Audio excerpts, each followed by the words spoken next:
todo el territorio nacional. 1300 metros. Quietos todos. Bien, se abrieron las puertas.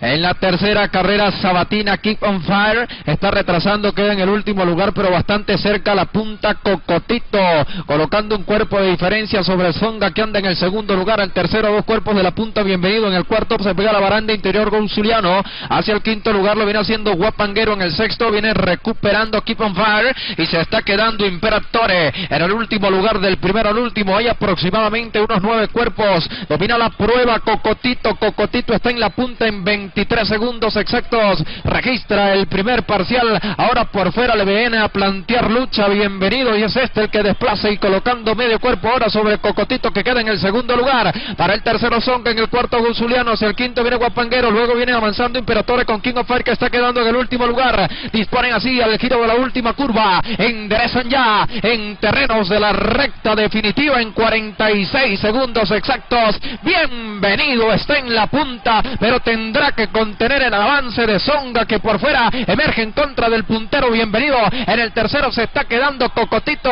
restan 150 para la meta y está firme en la punta. Mantiene el número 5 Bienvenido sobre Zonga, que se quedó en el segundo. Para el tercero Cocotito les va a ganar Bienvenido. El de Abraham Campos ganó Bienvenido. Cuerpo y un cuarto sobre Zonga. En el tercero arriba Cocotito, hacia el cuarto Imperatore, en el quinto Guapanguero, en las restantes posiciones Keep on Fire y último Gonzuliano.